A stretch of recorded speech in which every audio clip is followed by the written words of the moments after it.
So if you could briefly share how can refineries achieve net zero emissions while maintaining profitability, and what role will CCUS and green hydrogen play in this transition? First of all, I would like to compliment Nestle Frankfurt for holding this workshop today. In these changing scenarios, these type of workshops hold a lot of relevance because what is happening across the world, you come to know in these type of workshops only. What different companies are taking initiatives, you come to know in these type of workshops only. And regarding the net zero for the refineries, especially at the Indian Oil, I will like to mention here that we are working on different aspects. We are working on the energy efficiency, we are working on the renewable energy, we are also working on the biofuels in a big way, we are working on the hydrogen side. National Green Hydrogen Mission has been launched and we are following it up, and we are putting up green hydrogen plants in the refineries. And carbon capture and utilization is one of the important things on which we are focusing. We are developing new processes where we can capture carbon at reasonable rates and then maybe sequester it or utilize it for the some specialty chemicals and other things.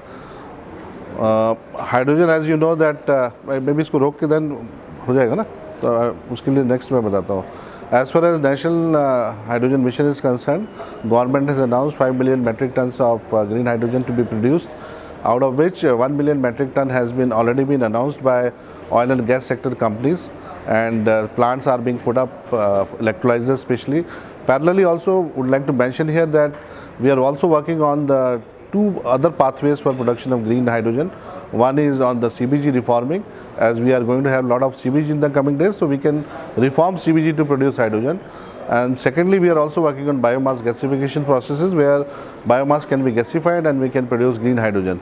So these are the pathways on which we are working so that the green hydrogen cost can come down, because currently the green hydrogen costs are very high. They are more than $6 to $7 per kg. So unless it comes down to $4 to $5, the hydrogen is not going to be economical for usage. Okay. Thank you so much, sir. One more, just two more questions, sir. How can industry stakeholders collaborate more effectively to address the challenges facing the refinery industry?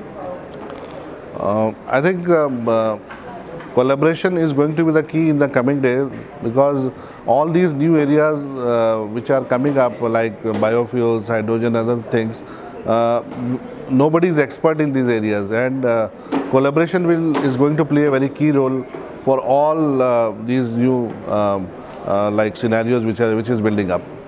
Right, thank you. And my final question is that how was your overall experience with the 7th edition of the India Refining Summit, sir?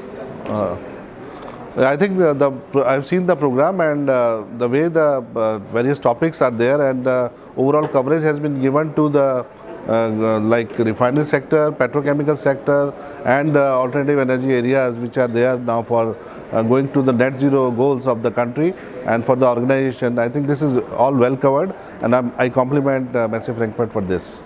Thank you so much, sir. Thank you for your valuable